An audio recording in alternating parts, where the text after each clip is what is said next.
The 1980s weren't just neon lights, arcades, and MTV countdowns. Beneath the leg warmers, shoulder pads, and big hair, a cultural war was quietly raging. America was arguing about morality, politics, race, sexuality, and rebellion, and music was right at the center of the firestorm.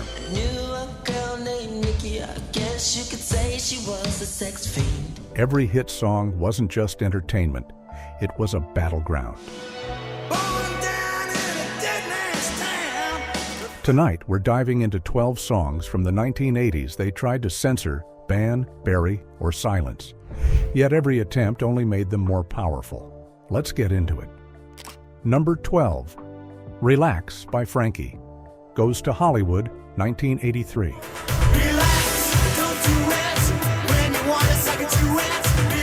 Let's start with a nuclear blast.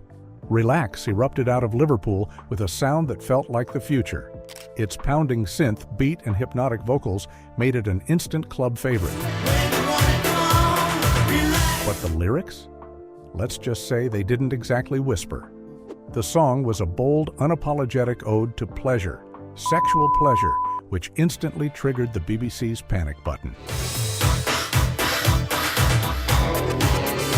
Within days of release, the BBC banned it from radio and television. One famous DJ even ripped the record off a turntable mid-broadcast, declaring it obscene. But here's the twist. The ban didn't kill it. It supercharged it. Suddenly, everyone wanted to hear the dangerous song.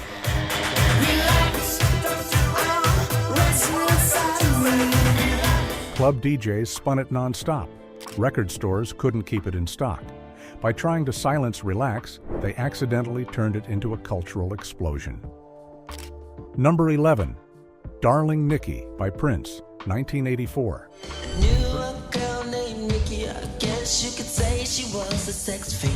Prince didn't just push boundaries, he erased them. Hidden within the masterpiece, Purple Rain was Darling Nikki, a song with storytelling so explicit, it practically caused a national meltdown. She had so many devices, everything and money to buy. Tipper Gore heard her daughter listening to it and was so horrified that she launched the Parents Music Resource Center, PMRC, which led to the creation of the infamous Parental Advisory Warning sticker. Nikki wasn't there. I looked all over, all I found. Prince didn't write it to provoke anyone. He was simply being Prince, fearless, creative, unapologetic. I met her in a hotel lobby, masturbating with a magazine. But the song became the lightning bolt behind a nationwide debate over censorship, moral panic, and artistic freedom. Took me to her castle and I just couldn't believe my eyes. The PMRC wanted to silence Prince. Instead, they helped make him immortal. Number 10, Born in the USA by Bruce Springsteen, 1984. To this day, it remains one of the most misunderstood songs ever written. Politicians thought it was a patriotic anthem. They heard the booming chorus and assumed it was perfect campaign material. But Born in the USA was anything but a flag-waving, feel-good song.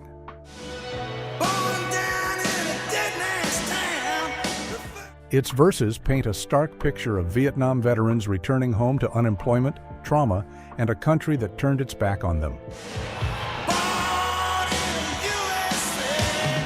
President Reagan's team tried to adopt the song for his re-election campaign. Springsteen said, absolutely not.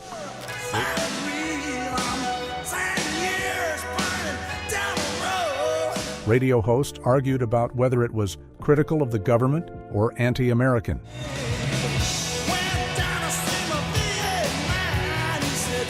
But Bruce kept performing it the exact same way, loud, proud, and with the raw truth front and center. Real patriotism isn't blind loyalty, it's honesty. Springsteen delivered exactly that. Number 9, We're Not Gonna Take It by Twisted Sister, 1984. Few people expected a glam metal frontman to become a voice in a political battle. We've got the right to But Dee Snider proved everyone wrong. Parents across America lost their minds over this song, claiming it encouraged violence, rebellion, and disrespect for authority. The PMRC targeted it as one of their filthy 15 songs. So in 1985, Dee Snider marched into Congress, hair teased, leather boots on, bandana tied, and calmly dismantled every accusation against him.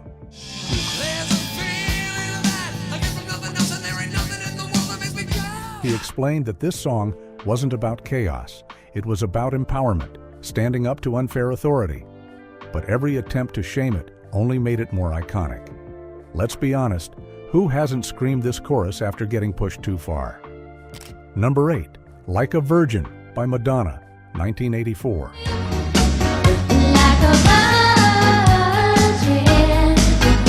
No one weaponized controversy quite like Madonna. Like a Virgin wasn't just a hit, it was a cultural phenomenon that sent conservative America into a frenzy. Parents claimed it was corrupting young girls. Moral watchdogs accused it of promoting promiscuity. MTV debated whether the music video was appropriate for national television.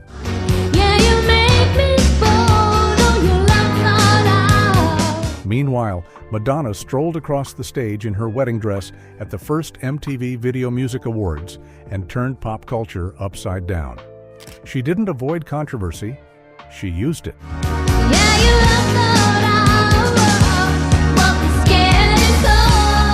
By the time the decade ended, Madonna wasn't just a pop star.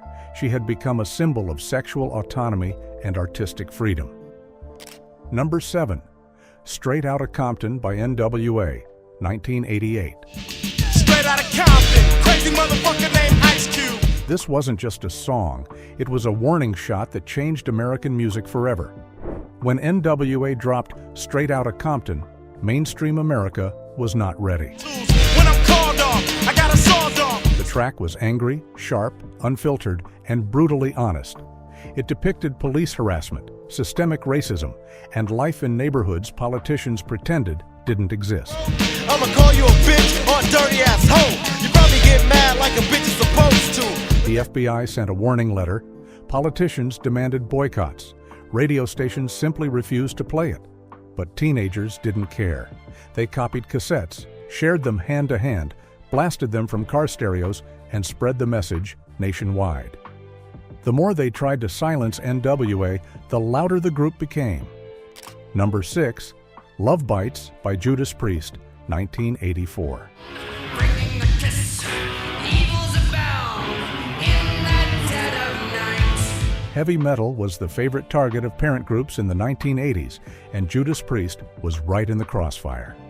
Love Bites intensified fears that metal music was dark, violent, and corrupting youth. Come in my arms, I strike any hour. Religious groups accused the band of promoting everything from immorality to Satanism.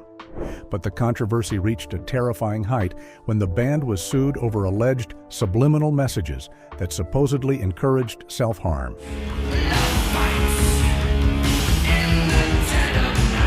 The court case lasted months and nearly destroyed the band emotionally and financially. They were completely cleared.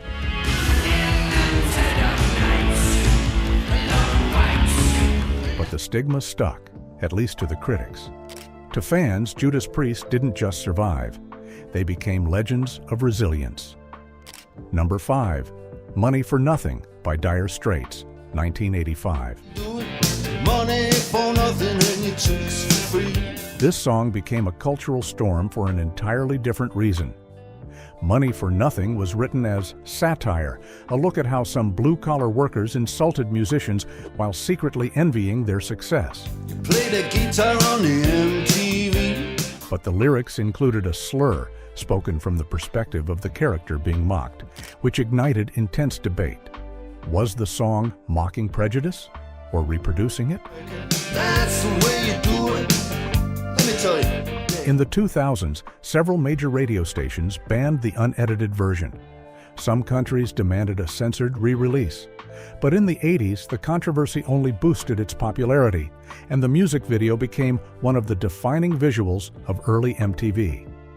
Number 4. Fight the Power by Public Enemy, 1989. We are the same, no, we're not the same, cause we don't know the game. This wasn't just a song, it was a movement. Public Enemy didn't make feel-good music. They made music meant to wake people up. What we need is awareness, we can't get careless. Fight the Power challenged racism, political corruption, and the very structure of American society. You say, what is this? Our beloved, let's get down to business. It wasn't designed to be comfortable. It was designed to be necessary. Some stations wouldn't play it. Politicians labeled it dangerous. Critics said it was too aggressive. But when it hit the soundtrack of Spike Lee's Do the Right Thing, its message echoed across the country. Fight the Power didn't just survive censorship attempts. It became one of the most important protest songs ever recorded. Number 3, I Want Your Sex by George Michael, 1987. Timing is everything, and this one dropped at the most controversial moment possible. During the height of the AIDS crisis, a song openly talking about desire was considered socially irresponsible.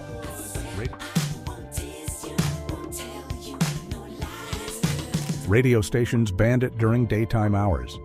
TV networks refused the music video.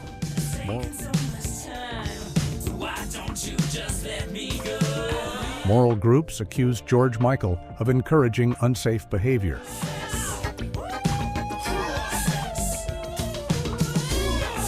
But the irony? George wrote it as a song about monogamy, trust, and healthy relationships. The media didn't care. The scandal made it even bigger, and by the end of 1987, it was an international hit. Number 2, Under Pressure by Queen and David Bowie, 1981.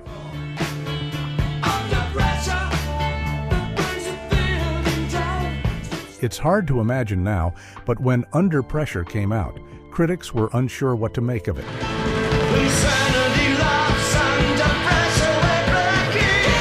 The song addressed anxiety, inequality, and the emotional strain of modern life, subjects pop radio wasn't used to dealing with. Some stations claimed it was too heavy for mainstream audiences.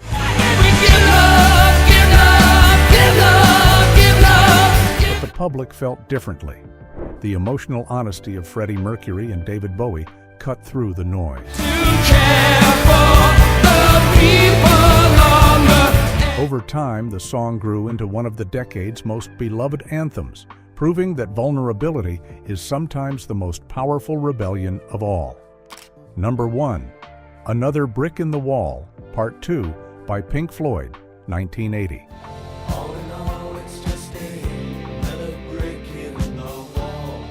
It technically debuted at the end of 1979, but its cultural shockwave hit in 1980, and it was massive.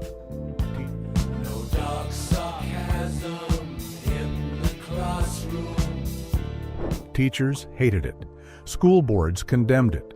Parents said it encouraged rebellion. But the real hit came when the South African government banned the song entirely after students used it as an anthem in protests against apartheid. Pink Floyd didn't write it as a political weapon, but that's exactly what it became. And nothing. Not governments, not school districts, not censorship boards could stop it from becoming one of the most recognizable rock anthems in history. The truth about the 80s. Every decade has songs people call too much. But the 1980s? That was a full-blown cultural war. Politicians tried to twist songs for their campaigns. Parents tried to keep controversial lyrics away from their kids. The FBI even stepped in at one point. But every ban, boycott, and censorship attempt only made these songs louder. Because you can silence a radio station, but you can't silence a generation.